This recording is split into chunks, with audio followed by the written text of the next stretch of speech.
Много бегат с тия. Калин, значи е последен. Добре, Калин от хобито ли е? Да. А експерта кога ще дойде? Сега почват, ще малко ще прередат лентичките и почват.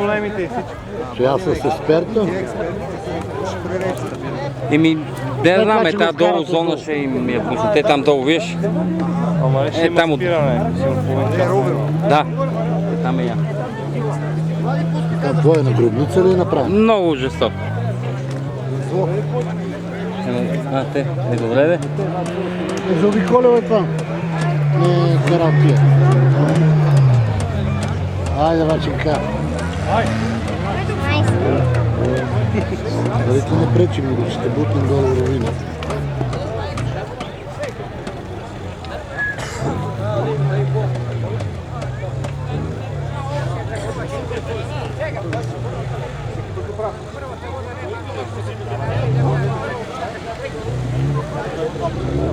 Той да палим ли?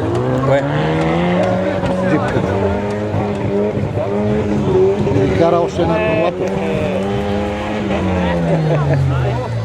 Как е?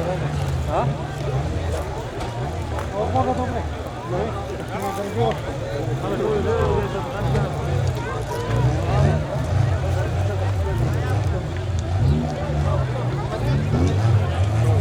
Браво, добре казваш.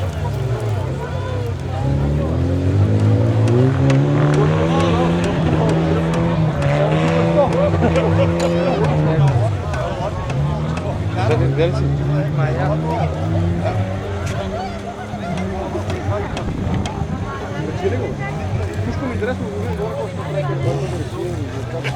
Да, ама те ще ама не мога.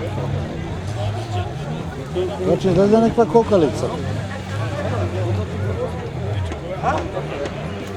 Много тихо работи нещо самурай. Да не е запалил още, бе, кара си на акумулатор, бе.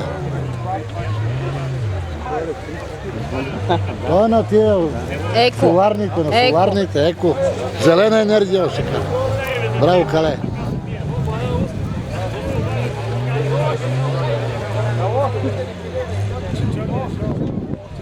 Що пипаш, бе, дивак? Това като един там да си мартирал, ще ти са на ръката.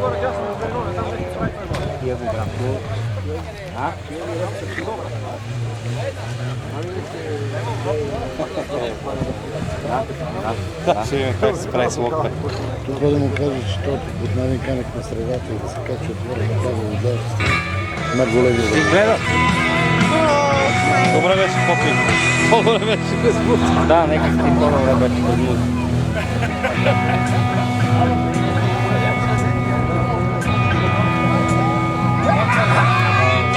Държи с лъжето, бе, Курчо.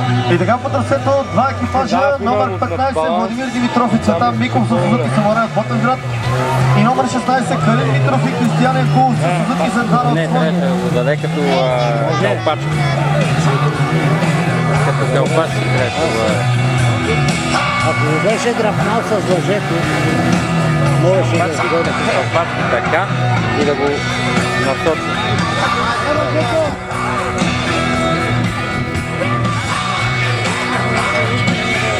Беше драпал, ще да го скара.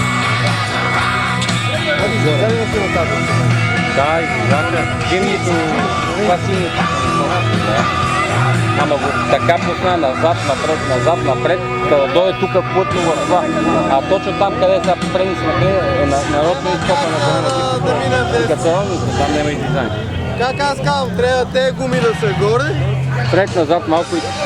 Не, ще го фане с лъжето, може да го дръпне. Това че ще го фане. Ще го влече, да не ще го свърте долу. Защото той го вкарва с газ. А него не му трябва... Екипаж номер 15 наближава последния специален участък от трасето. Къде? Там няма това да го пуска.